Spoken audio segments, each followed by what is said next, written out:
उत्तराखंड के पहाड़ों के बीच एक छोटा सा गांव था, चौंदा। चारों तरफ हरे भरे पेड़, सीढ़ीदार खेत, दूर दूर तक फैली पहाड़ों की श्रृंखला और सुबह की ठंडी हवा। इस गांव में रहता था आदित्य। आदित्य का घर बहुत बड़ा नहीं था। मिट्टी और पत्थरों से बना छोटा सा घर था। छत पर स्लेट की पट्टियां लगी हुई थीं। उसके पिता मोहन सिंह पास के शहर में बस ड्राइवर थे। हर रोज सुबह 5 बजे उठकर वो बस लेकर पहाड़ों के घुमावदार रास्तों पर निकल जाते। आदित्य की माँ कमला देवी खेतों में काम करती थी और घर भी संभालती थी। घर की हालत बहुत अमीरों जैसी नहीं थी, लेकिन एक चीज बहुत अमीर थी, उनका दिल। आदित्य बचपन से ही पढ़ाई में बहुत तेज था।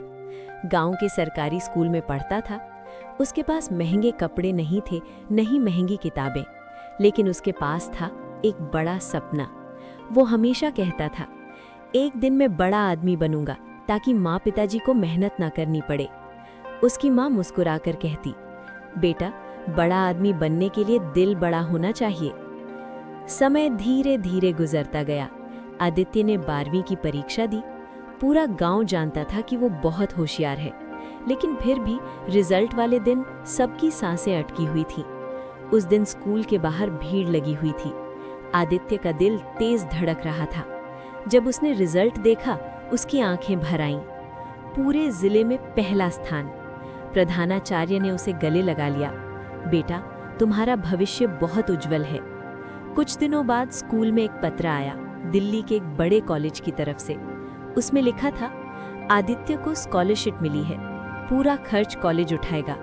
जब ये खबर घर पहुंची, उसकी माँ खुशी से रोने लगी।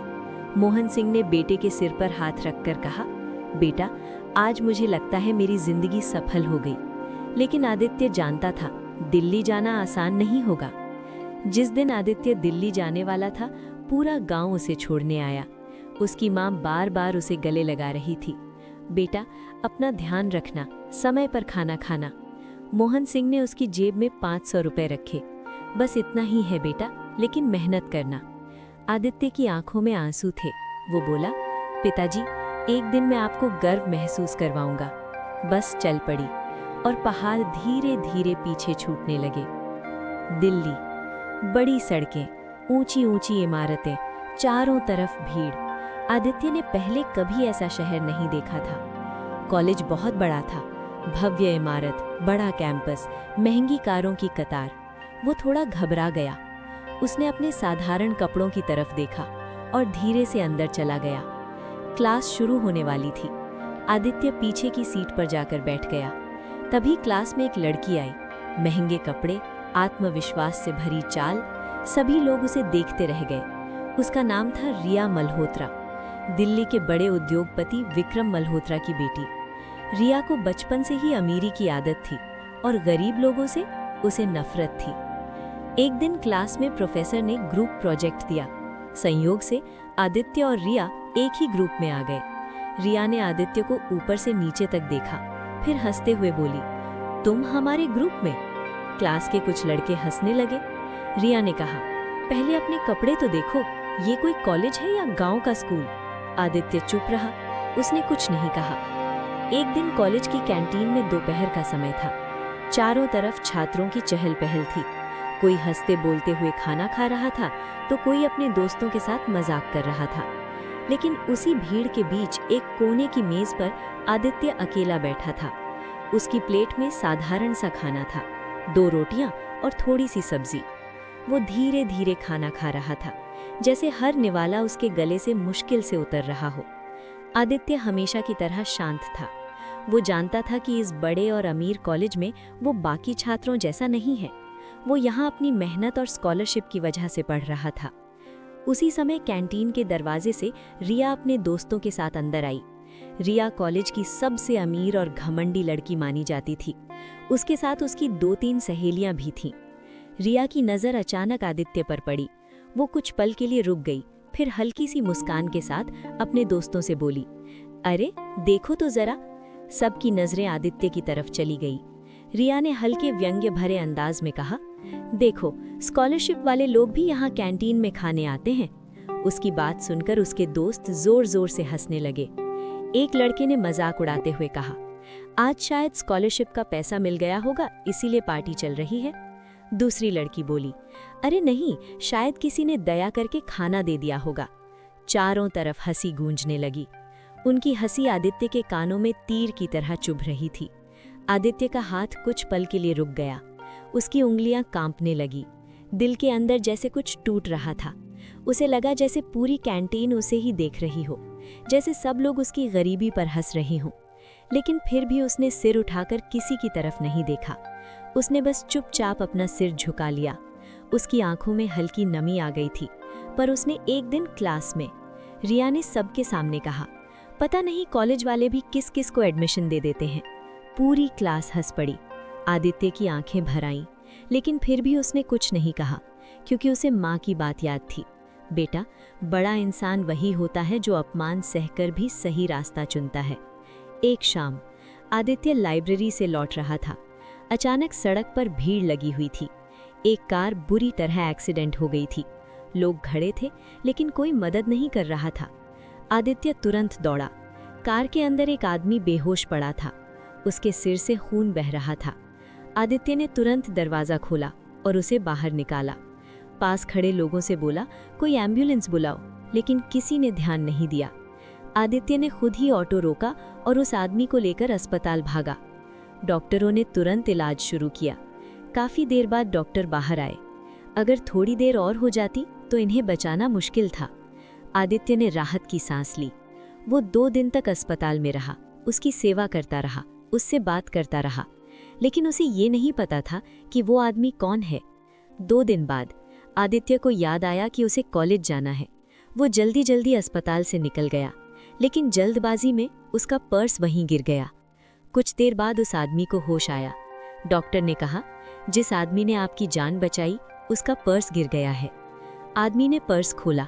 उसमें एक फोटो थी, एक साधारण सा लड़का, मासूम चेहरा, और वही लड़का था जिसने उसकी जान बचाई थी। वो आदमी और कोई नहीं, रिया का पिता विक्रम मल्होत्रा था।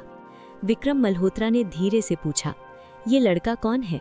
डॉक्टर बोला, सर, 2 दिन तक आपकी सेवा करता रहा, बिना कुछ लिए। विक्रम मल्होत्रा की आंखें भर आईं। उन्होंने धीरे से कहा, मुझे उस लड़के से मिलना है, लेकिन उन्हें नहीं पता था वो लड़का कौन है। अस्पताल के कमरे में हल्की सी दवा की खुशबू फैली हुई थी।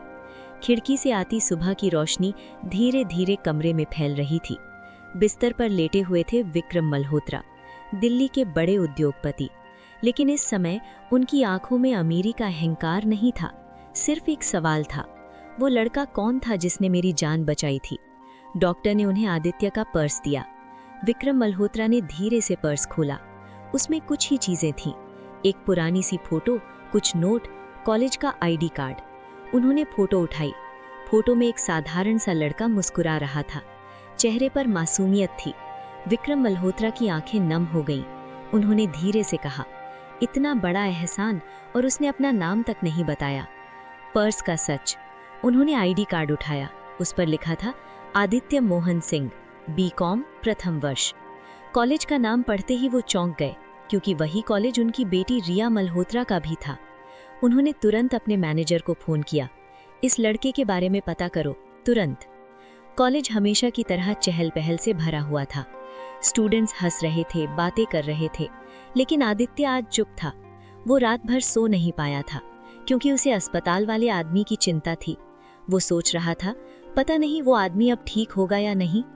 उसी समय क्लास में रिया आई, हमेशा की तरह महंगे कपड़े, आत्मविश्वास और घमंड। उसने आदित्य को देखा, फिर अपनी सहेली से धीरे से बोली, देखो हमारा गांव वाला हीरो। दोनों हंसने लगी। क्लास में प्रोफेसर ने अचानक एक सवाल पूछा, इस सवाल का जवाब कौन देगा? आदित्य ने हाथ उठाया। उसने पूरा जवाब बहुत अच्छे से दिया। प्रोफेसर प्रभावित हो गए। उन्होंने कहा, बहुत अच्छा आदित्य, तुम्हारी समझ बहुत अच्छी है। क्लास में तालियां बजने लगी। रिया को ये बिल्कुल अच्छा नहीं लगा। वो खड़ी हो गई और बोली, उधर अस्पताल में किताब रट लेना कोई बड़ी बात नहीं होती। उन्होंने पूरी मैनेजर क्लास से में पूछा, सन्नाटा छा गया। कुछ पता चला? आदित्य चुप रहा। मैनेजर बोला, सर, वो लड़का उत्तराखंड के एक छोटे से गांव से है। उसके पिता बस ड्राइवर हैं। विक्रम मल्होत्रा कुछ देर चुप रहे, फिर धीरे से बोले, इतना गरीब लड़का और इतना बड़ा दिल। उनकी आंखें भर आईं। रिया 2 दिन से शहर से बाहर थी। जब वो दिल्ली लौटी तो सीधे अस्पताल पहुंची। पिता को देखकर उसकी आंखों में आंसू आ गए। डैड, आपको क्या हो गया? विक्रम मल्होत्रा मुस्कुराए। मैं ठीक हूं बेटा, किसी फरिश्ते ने मेरी जान बचा ली। रिया हैरान हो गई। फरिश्ता? विक्रम मल्होत्रा ने कहा, एक लड़का जिसने मुझे सड़क से उठाकर अस्पताल पहुंचाया। रिया ने हल्के अंदाज में कहा, कोई ड्राइवर होगा या कोई आम आदमी? विक्रम मल्होत्रा ने धीरे से कहा, नहीं, वो बहुत खास है। उन्होंने पर्स उठाया और फोटो रिया के हाथ में दे दी। रिया ने फोटो देखी और उसका चेहरा अचानक बदल गया, क्योंकि फोटो में जो लड़का था वो और कोई नहीं, आदित्य था। उसके हाथ कांपने लगे। उसके दिमाग में कॉलेज के वो सारे पल घूमने लगे जब उसने आदित्य का मजाक उड़ाया, जब उसने सबके सामने उसे अपमानित किया, जब उसने कहा था कि गरीब लोग यहाँ के लायक नहीं, और वही लड़का उसके पिता की जान बचाकर चला गया। रिया की आंखों से आंसू गिरने लगे। विक्रम मल्होत्रा ने हैरानी से पूछा, तुम इसे जानती हो? रिया धीरे से बोली, डैड, ये मेरे कॉलेज में पढ़ता है। विक्रम मल्होत्रा ने कहा, रिया, इस लड़के ने मेरी जान बचाई बिना कुछ मांगे। 2 दिन तक मेरी सेवा करता रहा और चुपचाप चला गया। उन्होंने गहरी सांस ली। आज मुझे समझ आया, इंसान की असली अमीरी उसके पैसे में नहीं होती। रिया का सिर झुक गया। उसे अपने व्यवहार पर शर्म आने लगी। उधर आदित्य अपने छोटे से किराए के कमरे में बैठा था। कमरा बहुत साधारण था। एक बिस्तर, एक टेबल, कुछ किताबें। उसने माँ की फोटो देखी और धीरे से कहा, माँ, मैं ठीक हूँ। उसी समय उसे याद आया उसका पर्स। वो घबरा गया, अरे, मेरा पर्स तो अस्पताल में रह गया। लेकिन फिर उसने सोचा, कोई बात नहीं, उसमें खास क्या था। उसे नहीं पता था कि उसी पर्स ने उसकी जिंदगी बदलने वाली थी। उस रात रिया सो नहीं पाई। उसके मन में सिर्फ एक सवाल था, जिस लड़के को मैंने इतना अपमानित किया, उसने मेरे पिता की जान क्यों बचाई? वो खुद से पूछ रही थी, अगर मेरी जगह वो होता तो क्या मैं ऐसा करती? जवाब था नहीं। रिया रोने लगी। शायद जिंदगी में पहली बार उसे अपनी गलती का एहसास हुआ था। अगली सुबह रिया ने फैसला किया, उसे आदित्य से मिलना होगा, उसे धन्यवाद कहना होगा और माफी भी मांगनी होगी। लेकिन उसे डर भी लग रहा था, क्योंकि उसने आदित्य को जितना अपमानित किया था, उसके बाद शायद वो उससे बात भी नहीं करना चाहेगा। अगली सुबह दिल्ली का आसमान हल्का धुंधला था। कॉलेज के कैंपस में हमेशा की तरह हलचल थी। छात्र छात्राएं अपने अपने ग्रुप में हंसते बोलते हुए क्लास की ओर जा रहे थे। लेकिन आज रिया मल्होत्रा के दिल में अजीब सी घबराहट थी। उसने पूरी रात ठीक से नींद नहीं ली थी। उसके दिमाग में सिर्फ एक ही चेहरा घूम रहा था, आदित्य। वही लड़का जिसे उसने कई बार सबके सामने अपमानित किया था, और वही लड़का जिसने उसके पिता की जान बचाई थी। रिया ने आईने में खुद को देखा। पहली बार उसे अपने आप से शर्म महसूस हो रही थी। कॉलेज में मुलाकात। क्लास शुरू होने वाली थी। आदित्य हमेशा की तरह पीछे की सीट पर बैठा था। उसके सामने किताब खुली थी, लेकिन उसका ध्यान कहीं और था। वो सोच रहा था, आज अस्पताल जाकर पूछना चाहिए कि वो आदमी ठीक है या नहीं। तभी दरवाजा खुला। रिया अंदर आई। पूरी क्लास की नज़र उसी पर थी, लेकिन आज उसकी चाल में पहले जैसा घमंड नहीं था। वो धीरे धीरे चलती हुई सीधे आदित्य के पास आकर खड़ी हो गई। पूरी क्लास हैरान हो गई, क्योंकि रिया कभी भी आदित्य के पास नहीं जाती थी। रिया ने धीमी आवाज में कहा, आदित्य, मुझे तुमसे बात करनी है। क्लास के सारे छात्र एक दूसरे को देखने लगे। आदित्य ने शांत आवाज में कहा, कहो। रिया की आंखें नम हो गई। वो बोली, तुमने मेरे पापा की जान बचाई। पूरी क्लास में अचानक सन्नाटा छा गया। सब लोग चौंक गए। रिया आगे बोली, जिस आदमी को तुम अस्पताल लेकर गए थे वो मेरे पापा थे। अब पूरी क्लास स्तब्ध थी। सबकी नजरें आदित्य पर थीं, लेकिन आदित्य बिल्कुल शांत था।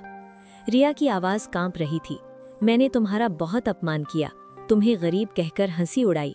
उसकी आंखों से आंसू गिरने लगे, और तुमने फिर भी मेरे पापा की जान बचाई। रिया ने सिर झुका लिया, मुझे माफ कर दो। पूरी क्लास में खामोशी थी। किसी को विश्वास नहीं हो रहा था कि वही घमंडी रिया आज रो रही है। आदित्य का जवाब। आदित्य कुछ देर चुप रहा, फिर धीरे से बोला, रिया, मैंने जो किया वो इंसानियत के लिए किया। अगर उस कार में तुम्हारे पापा की जगह कोई और भी होता तो मैं वही करता। रिया ने आश्चर्य से उसकी तरफ देखा। आदित्य आगे बोला, और जहाँ तक अपमान की बात है, वो हल्का सा मुस्कुराया। पहाड़ों में हमें बचपन से सिखाया जाता है कि दूसरों की गलती को दिल में नहीं रखना चाहिए। उसकी आंखों में कोई गुस्सा नहीं था, सिर्फ सादगी थी। क्लास में बैठे कई छात्रों की आंखें भर आईं। प्रोफेसर भी ये सब सुन रहे थे। उन्होंने कहा, आज हमें एक बहुत बड़ी सीख मिली है। असली महानता पैसे में नहीं, दिल में होती है। पूरी क्लास तालियों से गूंज उठी, लेकिन आदित्य को ये सब अच्छा नहीं लग रहा था। उसे प्रसिद्धि नहीं चाहिए थी। उस शाम आदित्य अस्पताल गया। जैसे ही वो कमरे में पहुंचा, विक्रम मल्होत्रा ने उसे पहचान लिया। उन्होंने तुरंत उठने की कोशिश की। तुम वही लड़के हो ना? आदित्य थोड़ा झिझक गया। जी, मैं बस मदद कर रहा था। विक्रम मल्होत्रा की आंखों में कृतज्ञता थी। उन्होंने उसका हाथ पकड़ लिया। बेटा, तुमने मेरी जान बचाई है, मैं ये एहसान कभी नहीं भूल सकता। विक्रम मल्होत्रा ने कहा, आज से तुम्हारी पढ़ाई का पूरा खर्च मैं उठाऊंगा और पढ़ाई खत्म होने के बाद मेरी कंपनी में तुम्हें बड़ी नौकरी मिलेगी। आदित्य चौंक गया, लेकिन उसने विनम्रता से कहा, सर, मुझे किसी इनाम की जरूरत नहीं है। मैंने जो किया वो सिर्फ इंसानियत के लिए किया। विक्रम मल्होत्रा उसकी तरफ देखते रह गए। इतनी ईमानदारी उन्होंने बहुत कम लोगों में देखी थी। उस दिन के बाद रिया पूरी तरह बदल गई। अब वो कॉलेज में सबसे अलग रहती थी।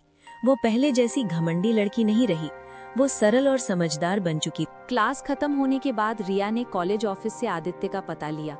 उसे पता चला कि वो कॉलेज के पास ही एक छोटे से किराए के कमरे में रहता है। रिया ने बिना देर किए ऑटो लिया और सीधे उस पते की तरफ निकल पड़ी। दिल्ली की भीड़ भरी गलियों से गुजरते हुए आखिर वो उस जगह पहुंच गई। रिया ने दरवाजा खटखटाया, कोई जवाब नहीं आया। उसने फिर दरवाजा खटखटाया। दरवाजा थोड़ा खुला हुआ था। वो धीरे से अंदर चली गई। कमरा बहुत छोटा और साधारण था। एक पुराना सा बिस्तर, एक छोटी सी मेज, कुछ किताबें और कोने में एक बैग। रिया ने ऐसा कमरा पहले कभी नहीं देखा था। उसकी आंखें भर आईं। बिस्तर पर आदित्य लेटा हुआ था। उसका चेहरा पीला पड़ गया था। वो बहुत कमजोर लग रहा था। रिया घबरा गई। आदित्य?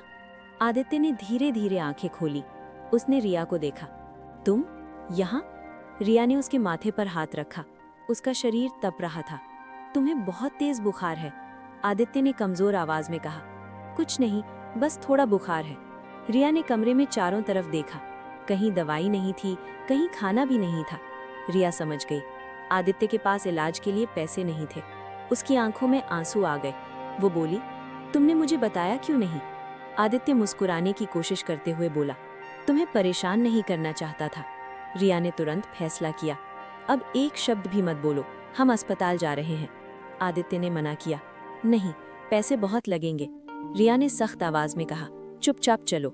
रिया ने टैक्सी बुलवाई और आदित्य को सहारा देकर अस्पताल ले गई।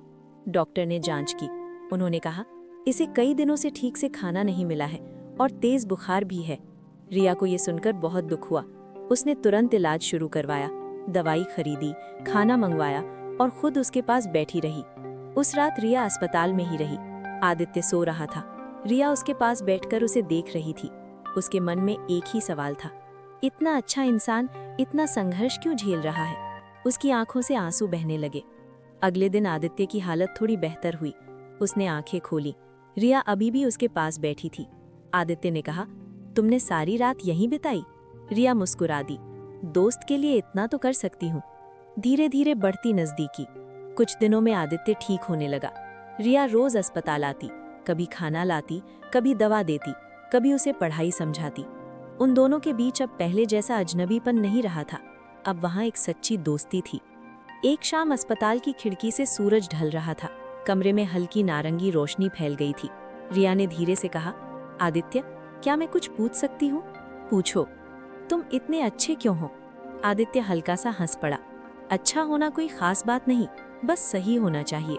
रिया उसकी तरफ देखती रह गई। उसका दिल पहली बार किसी के लिए धड़कने लगा था, प्यार का एहसास। कुछ दिनों बाद आदित्य पूरी तरह ठीक हो गया। वो फिर कॉलेज जाने लगा, लेकिन अब सब कुछ बदल चुका था। रिया और आदित्य अब अक्सर साथ बैठते, साथ पढ़ते, साथ हंसते। धीरे धीरे दोनों को एहसास होने लगा कि उनके दिल में जो भावना है वो सिर्फ दोस्ती नहीं है, वो प्यार था। समय धीरे धीरे बीत रहा था। कॉलेज का अंतिम साल चल रहा था।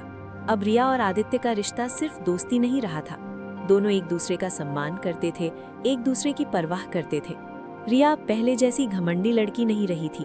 वो सरल और समझदार बन चुकी थी। लेकिन एक बात दोनों के दिल में हमेशा रहती थी, रिया के पिताजी, क्योंकि वो बहुत बड़े उद्योगपति थे और समाज में उनकी एक अलग पहचान थी। एक दिन शाम को रिया के फोन पर उसके पिताजी का कॉल आया। रिया, आज शाम तुम और आदित्य घर आओ, मुझे तुम दोनों से बात करनी है। रिया थोड़ा घबरा गई। उसने फोन रखा और आदित्य की तरफ देखा। पापा ने हमें घर बुलाया है। आदित्य चौंक गया।